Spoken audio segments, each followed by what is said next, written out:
Some crimes are so heartbreaking or shocking that they earn the label crime of the century. But the stories that made headlines in decades past aren't necessarily remembered today. I'm Amber Hunt, a journalist and author, and in each episode of this show, I'll examine a case that's maybe lesser known today, but was huge when it happened. This is Crimes of the Centuries.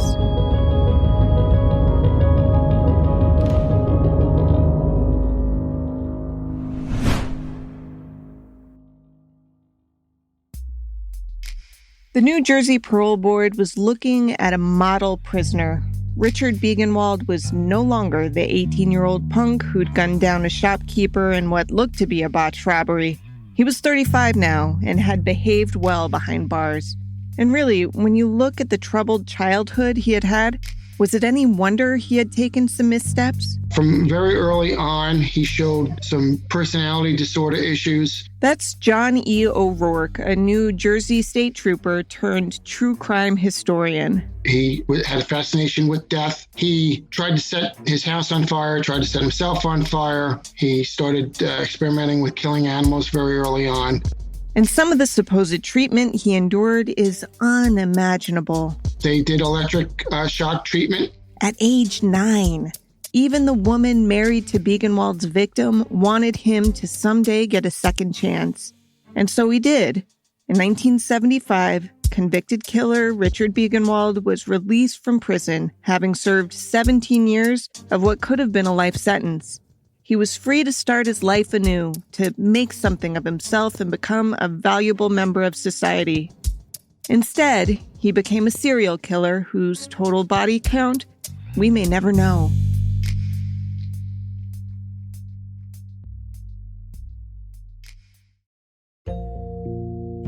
Richard Fran Biegenwald was born August 24, 1940, to parents Albert and Sally Biegenwald, who lived on Staten Island in New York.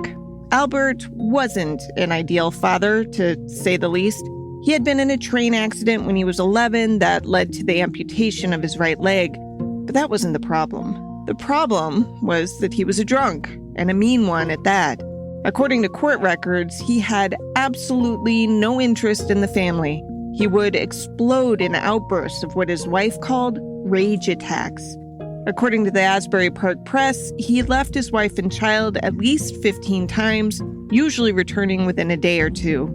His wife, Sally, did show interest in her family. She was maybe on the stern side, but this could be a chicken or the egg situation, because her little boy, her only son, seemed to be born a hellion. At 5 years old, he tried to set fire to the family's house. He started cutting himself soon after that. I can only imagine I might get a bit rigid with rules if my kiddo did that kind of stuff. Sally at least cared enough to try to get her son help. After the fire-starting incident, Richard was committed to the Children's Psychiatric Center in Rockland County. The idea was that a mental institution might be better suited to deal with his outbursts and destructive behavior, though we can look back with hindsight and note that there's a reason we as a society aren't so quick to institutionalize children anymore. But this was more than 70 years ago. He was originally diagnosed as a schizophrenic, not necessarily sure that, although I'm not a doctor, with my research, if that's a good way to classify him. He definitely had antisocial disorder. O'Rourke knows this case as well as anyone because he spent years studying Biegenwald, and for good reason. My book is entitled The Jersey Shore Thrill Killer, Richard Biegenwald, and it was published by the History Press. This case, while huge in New Jersey, didn't make headlines all over the country to the same degree as we've seen with other serial killers. This one has been truly lost to time. Anyway, Sally's attempts to set young Richard straight failed miserably. Well before his voice cracked, he was reportedly drinking and gambling. A psychiatrist conducted an ink blot test on him and found he, quote, openly expressed hostility toward his mother, end quote. He reportedly told an examiner that he didn't care if he lived or died. In fact, he said, If I had $1,000, I'd pay my mother off to buy my freedom. He said, quote, I could jump out of that window and then it would all be over, end quote. He wasn't yet 10. The electroshock therapy wasn't a one-off. He got 20 treatments, according to the Asbury Park Press. The idea behind it is that the body is zapped by electric currents that trigger a brief seizure, causing changes in brain chemistry. To the uninitiated, it can sound barbaric, and while it's still used in some form today and can apparently be helpful in certain conditions, it's fair to say it was pretty barbaric in the 1940s and 50s. Biegenwald would later describe enduring 2-hour wet sheet treatments as well. During those, he was wrapped so tightly from the neck down in wet sheets that he couldn't move. He said he would urinate on himself just to keep warm. Whether his behavior calmed after that because of the treatments or out of fear of more treatments is tough to say. But examiners did say they noticed a difference. He improved enough that he was allowed to leave the hospital. He was placed instead in a training school for boys where he quickly backslid. He was accused of stealing stuff and inciting others to escape. At age 11, he was back at his mother's home, and that's when he tried to set himself on fire. Eventually, he realized that when he misbehaved at the training school, he got in trouble. And getting in trouble meant he wasn't getting out. So he started to comply, and he realized if I comply and I get along and I put on this facade, if you will, of good behavior, they'll let me out. And they did. Richard entered the public school system to attend high school, but that was short-lived. While he was, by all accounts, an intelligent kid, he was a terrible student and soon dropped out. Then, in 1958, he was convicted of car theft in Nashville. That landed him in a federal reformatory for several months. A few weeks after he was released, Biegenwald buddied up with another teenager, James Sparnroft, and the two started hatching a plan that would make Richard's exploits to date seem piddly. The idea, as he explained it to Sparnroft, was that they would get a gun and rob a store for some money. Sparnroft managed to secure a shotgun, which the two sawed off. On December 18, 1958, so just a week before Christmas, the two stole a car and drove to Bayonne, a city in New Jersey on a peninsula located between Newark Bay to the west, the Kill Van Kull to the south, and the New York Bay to the east. In retrospect, it seems an odd target because it's tough to flee a peninsula, but apparently that wasn't a deterrent. The teens pulled up to a grocery store that was readying to close for the night. Biegenwald pulled a raincoat on that Sparnroft had helped him modify.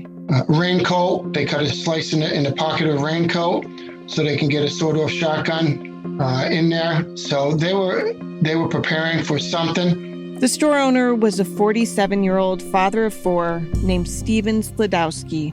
He hadn't been in the grocery business long. His day job, in fact, was working as a lawyer, both in business for himself and for the city. He was best known for his 15 years as a city attorney. He was a prominent figure within the city of Bayonne. Age 50 was inching ever closer, though, and Sladowski and his wife were planning to pivot in retirement. So he opened up this bodega, which was only a few blocks from his house, in that vein of preparation for retiring. And sadly, that was identified by Richard Biegenwald as the place that he was going to commit this atrocious act. Biegenwald walked inside the store and pulled his shotgun. Sladowski resisted. That argument didn't last long. It was short. That's when Biegenwald shot him point blank with the shotgun. Sladowski slumped to the floor, mortally wounded. Biegenwald didn't bother to check the register or grab any belongings from the man he had shot. Instead, he ran outside, and as he climbed into the stolen car where Sparnroft was waiting for him, he fired another blast through the storefront window. "Let's get out of here," he screamed. The second extraneous shotgun blast is what caught the attention of a few nearby teens who, lucky for them, Biegenwald hadn't noticed were watching. Those teens were able to provide police a vehicle description. Describing the assailant wasn't so easy, though. Biegenwald had a unique look, red hair and blue eyes. But he had wisely camouflaged himself a bit before walking into the grocery store. He darkened his hair, darkened his complexion, wore a hat, wore a raincoat. So he did a pretty good job of trying to disguise himself. Police quickly found the getaway car abandoned on a side street, but the two assailants the witnesses had described were nowhere to be found. They also couldn't figure out why someone would have targeted the well-liked family man. A 1958 Wire story said that police, quote, explored the possibility that it occurred either during a holdup or as revenge for something Slidowski had done in the line of duty. They began a systematic search of his files to determine whether anyone could have held a grudge against him, end quote. The next day, Biegenwald and Sparnroth decided they should leave town. They hit the turnpike and they went down, I believe it was Maryland. He's right, it was Maryland. And they get stopped by a local police officer. Now, the police officer isn't looking for anyone. There were no bolos or be on the lookout alerts for Biegenwald and his buddy. This cop, at most, had a gut feeling that these two were maybe up to something. But the car they were in this time had also been stolen. So instead of risking this officer looking up the car and figuring that out, Biegenwald shot him in the face. Amazingly, the wound was superficial, so after Biegenwald and Sparnroth fled, the injured policeman was able to get help and provide a description of both the car and the men inside of it. No one had been looking for Biegenwald before, but now he was on the radars of a good chunk of the East Coast. He didn't get far before a state trooper spotted the men. Sparnroth later described the encounter as a gunfight at the OK Corral. He said they were both, crazy, that Biegenwald was crazy, and so was the state trooper, who basically, I guess was fearless in the face of the shooting. The trooper was shot in the leg. Biegenwald was shot in the face. When he and Sparnroth were arrested, it was clear that the two were different types of criminals. Sparnroth, wearing khakis and a tie, seemed to, care about what had happened. He confessed straight away, saying he thought he had signed up for a robbery, not a murder. Biegenwald, meanwhile, was dead-eyed, aloof. No one could imagine that behind that uncaring demeanor was a rage that would build for 17 years. A rage just waiting to be unleashed.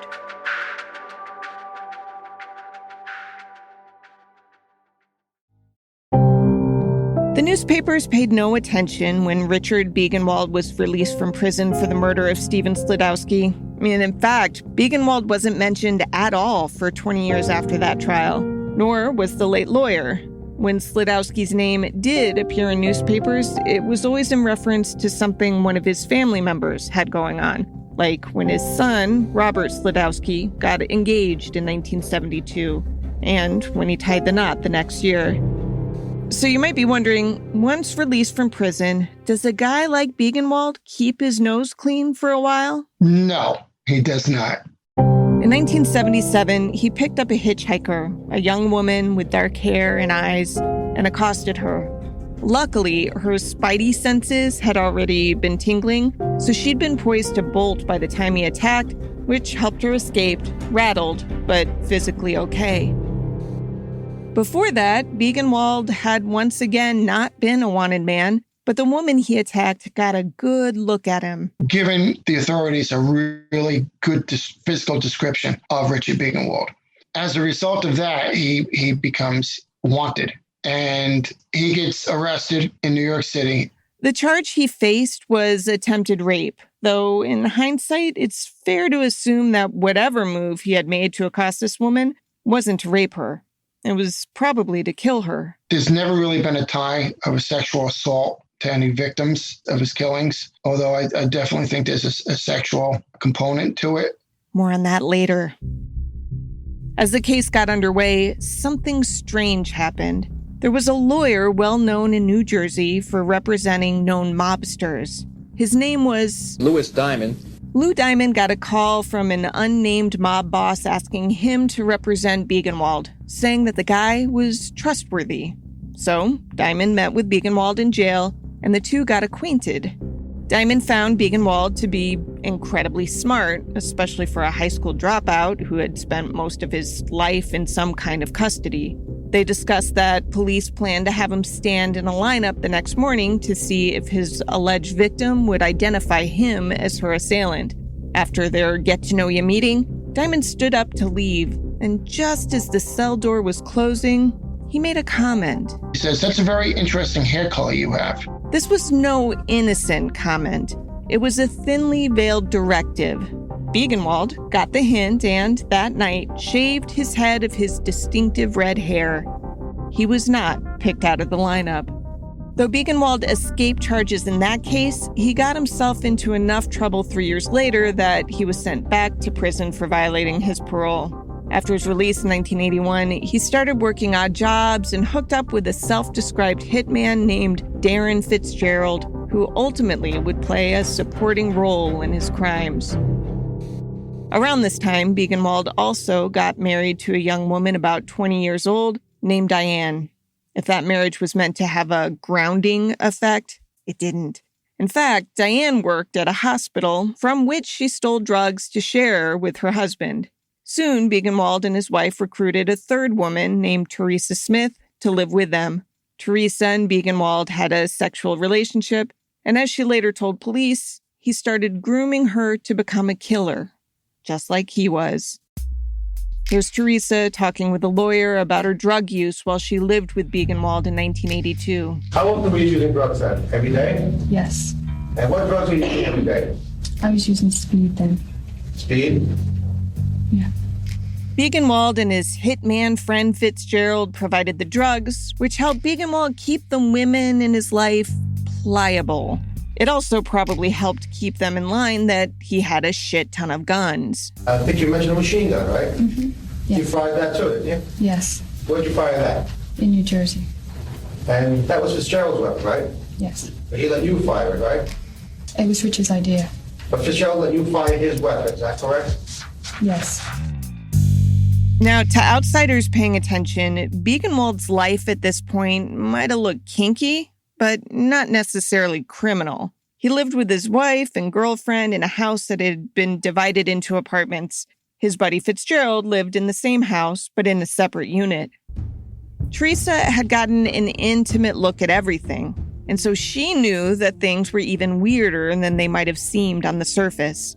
For example, Biegenwald's unit didn't have direct access to the house's basement, while Fitzgerald's did. So Biegenwald cut a hole in his floor and built a staircase so that he could go down in the basement and stash guns and drugs in a space he shared with Fitzgerald. Fitzgerald also had a secret room in his side of the house. Did you describe that secret hiding place? It was just like a hole in the wall behind. And what was the purpose of that hiding, if you know? That's where he used to grow pot. What? That's where he used to grow marijuana. All of this might have stayed secret if Biegenwald hadn't made the ill-fated decision to try to recruit Teresa to the dark side. How it came to light is this. In August of 1982, a young woman named Anna Olesowicz was out on the town with a friend.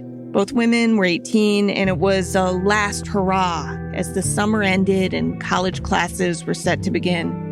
To celebrate, the two had basically been bar hopping in Ocean Township, New Jersey. After a while, Anna's feet started to hurt, so she sat on a bench on the boardwalk and gave her shoes to her friend, who had a bag on her. Then the friend, whose uncle lived nearby, had to use the bathroom.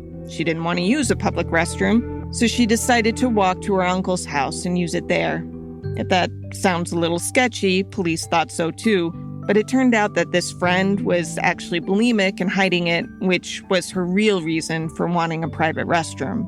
Anyway, the friend walked to her uncle's, and when she came back, Anna was gone. As you hear with a lot of similar sounding scenarios, the friend didn't panic, but rather assumed that Anna had gone to another bar after all, or maybe she'd headed to that same uncle's house and they just happened to miss each other walking past.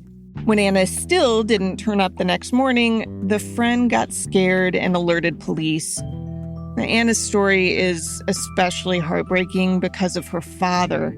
He was a widower who had raised his only child alone from age 9 on. He doted on his daughter. When she disappeared, he refused to give up hope that she'd turn up safely. When she was finally found, she was 5 months decomposed.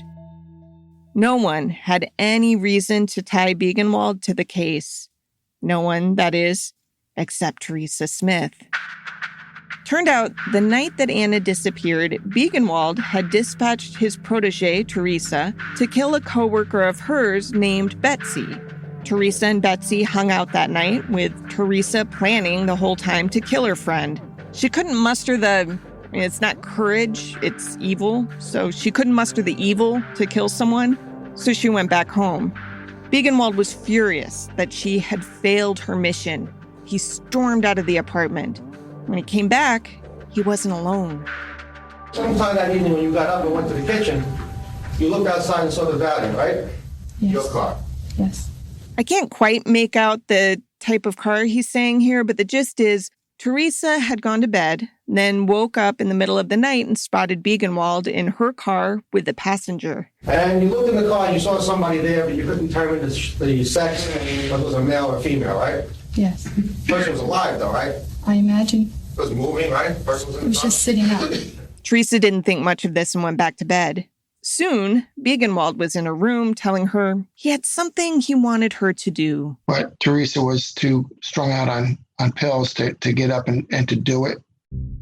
The next morning, Teresa went to work, and when she returned that evening, Biegenwald said he wanted to show her something. He took her into the garage and lifted up a discarded mattress to reveal a woman's body. "You were supposed to kill someone last night," he said. "First Betsy, and then this woman I brought home for you. But when you wouldn't get out of bed, I had to do it myself." Then he insisted that Teresa touch the corpse. And you touched it? Yes, I do. And what was your reaction to touching that body? How did I feel? Yeah. Sick. Sick? Did you throw up or anything? No. Did you run away? No. Not immediately, anyway. Teresa kept her cool, but apparently had an internal epiphany. She moved out of the apartment soon after this, and you might wonder why he let this woman live when she could pin a murder on him. But O'Rourke thinks that Biegenwald was confident she would be too scared to talk. You know, when people get mad at you and they say, "I'm going to kill you," most people don't take that as legit. When Biegenwald said, "I'm going to kill you," people realized he's going to kill you. So there's that fear factor there that if you open up your mouth, you're going to get killed. And at first, Teresa did keep quiet. She moved out, she got a new boyfriend, they went on a nice vacation, and when she came back, Anna's body had finally been discovered behind a fast food restaurant. It's hard to say whether it was her conscience that forced her to come forward or simply the realization that she herself, attractive with dark hair and dark eyes, looked a lot like Anna did.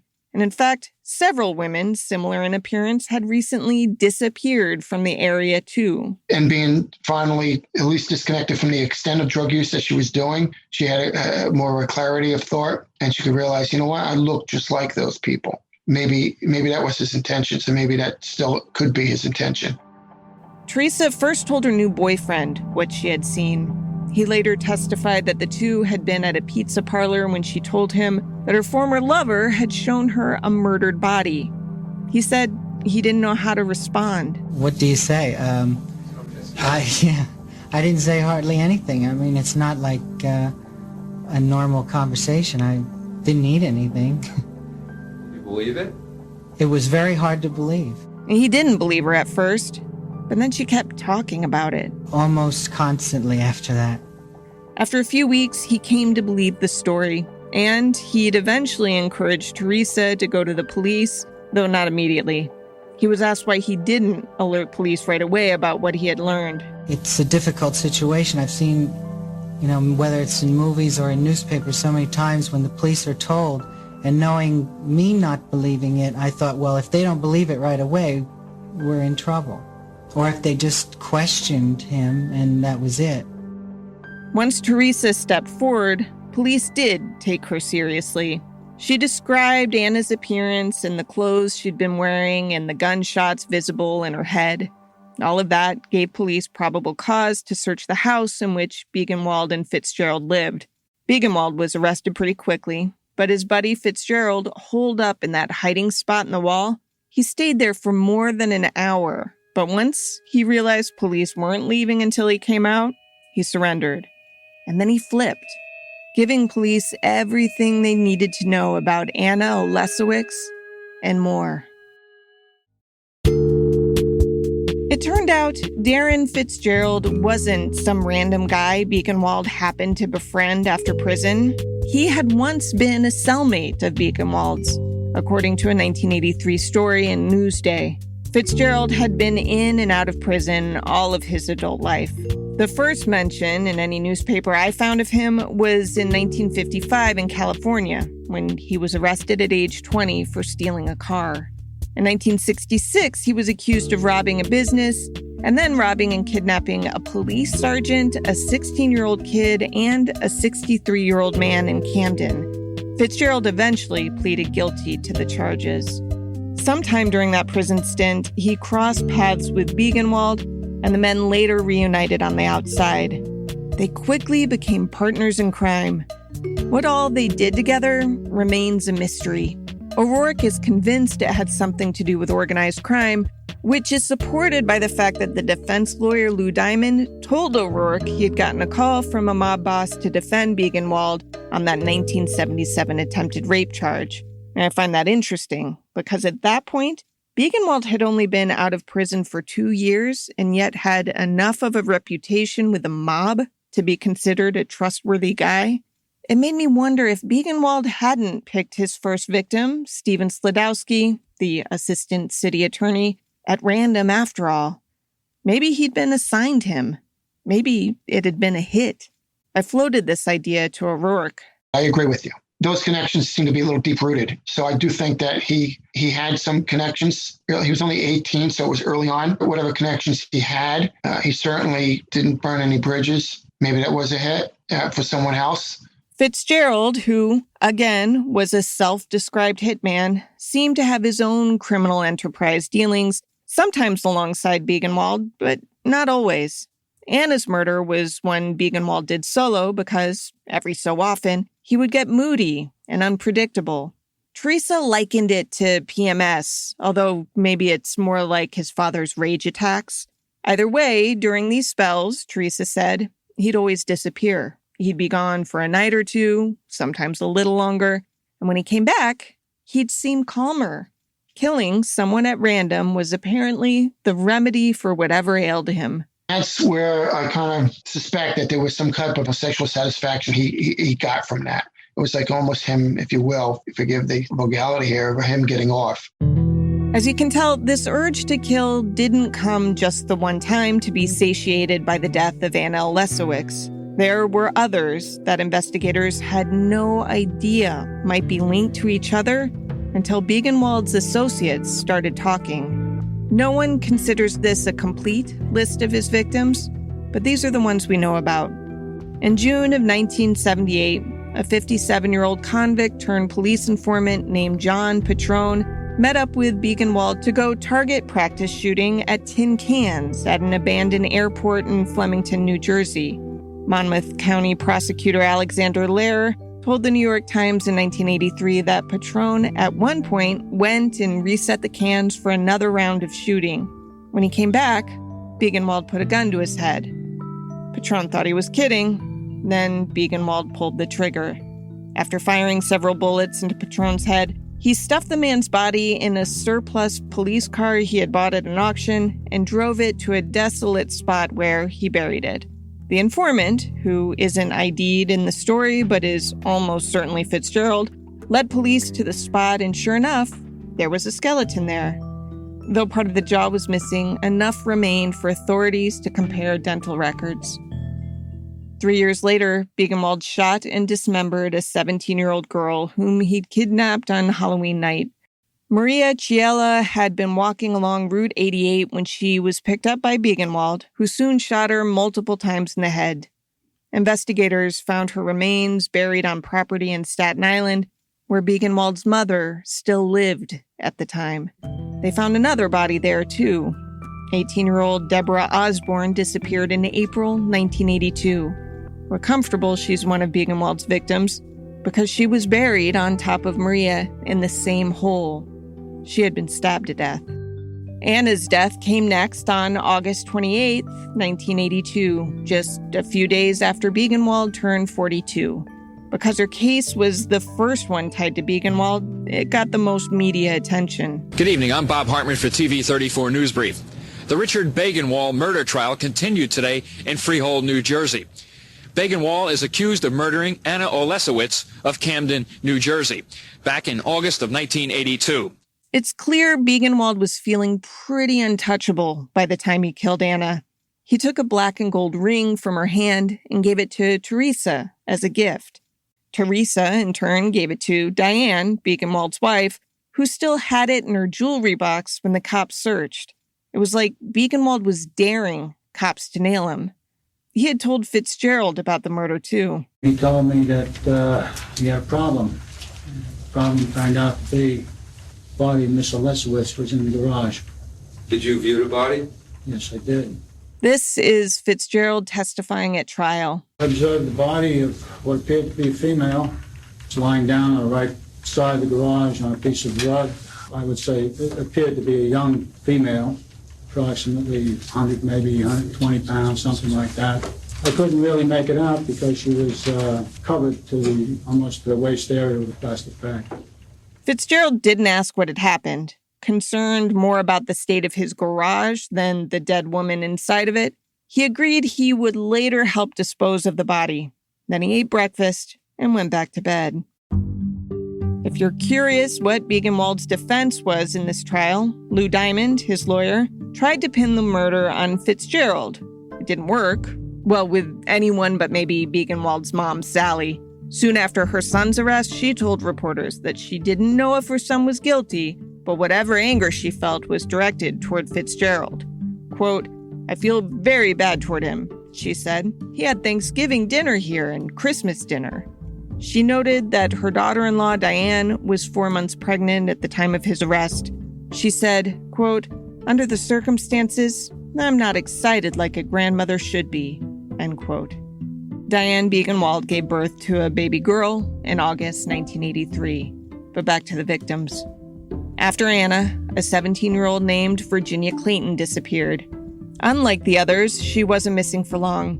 3 days after she vanished, her body, covered in stab wounds, was found in a wildlife preserve close to the spot John Petrone had been buried.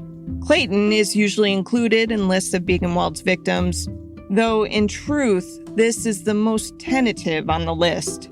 A definite link's never been proven. Next came William Ward, who, like Petrone, had a criminal record. Ward dealt drugs and had previously escaped from prison. He apparently tapped Biegenwald and Fitzgerald as musclemen to protect him as he sold drugs. In the fall of 1982, he supposedly hired the men to kill someone for him, but Ward failed to put up the front money for the hit. He was shot 5 times in the head. Biegenwald's last known victim was Betsy Bacon, another 17-year-old, and not the same Betsy that Teresa Smith had aimed to kill. Betsy Bacon left home November 20th, 1982, telling her mom she was running to the store for cigarettes. She never came home. Her body was later found in a shallow grave in Tinton Falls. Biegenwald's case wound through court at an agonizingly slow pace. Because of technicalities, death penalty convictions against him for Anna's death were twice overturned, and while the third trial still ended with a guilty verdict, a lone holdout on the jury ensured that Biegenwald was sentenced to life rather than death. Suzanne Bacon, mother of Betsy Bacon, was heartbroken over the sentencing. She said she had never been in favor of the death penalty until he entered her life, and she was livid that he escaped the death he had condemned at least 8 others to face. And when I say at least, I'm not being dramatic, because here's something the jurors didn't know when they cast their votes. Assistant prosecutor James Fagan said that Biegenwald asked for a plea deal. James Fagan says that he was presented with a plea bargain of 75 bodies. Take the death penalty off the table, and they would come forward with these 75 bodies. Defense lawyer Lou Diamond later remembered the tally being somewhere closer to 25 rather than 75, but the bottom line is Biegenwald likely killed far more than the 8 we know about. Because Biegenwald seemed to like reusing disposal sites, O'Rourke suspects there's 1 or 2 locations where there's some mass bodies buried. If you hop onto missing persons websites, you can find quite a few young, dark-haired, dark-eyed women missing from New Jersey between, say, 1977 and 1983. Some believe that Biegenwald was working for a criminal enterprise in which he was killing innocent people and then selling their organs on the black market. His defense attorney was pretty sure that he was involved in some type of activity like that.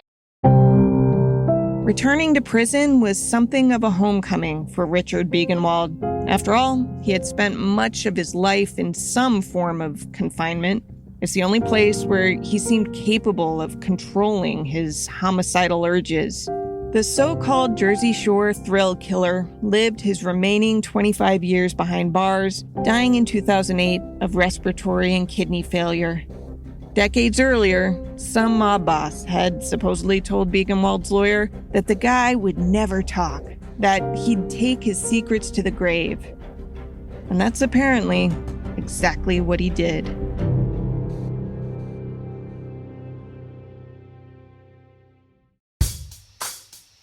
To research this story, I read John E. O'Rourke's book, The Jersey Shore Thrill Killer, Richard Biegenwald. Huge thanks to O'Rourke for chatting with me about the case. I also watched available trial snippets and read contemporary news coverage about this surprisingly undercovered tale.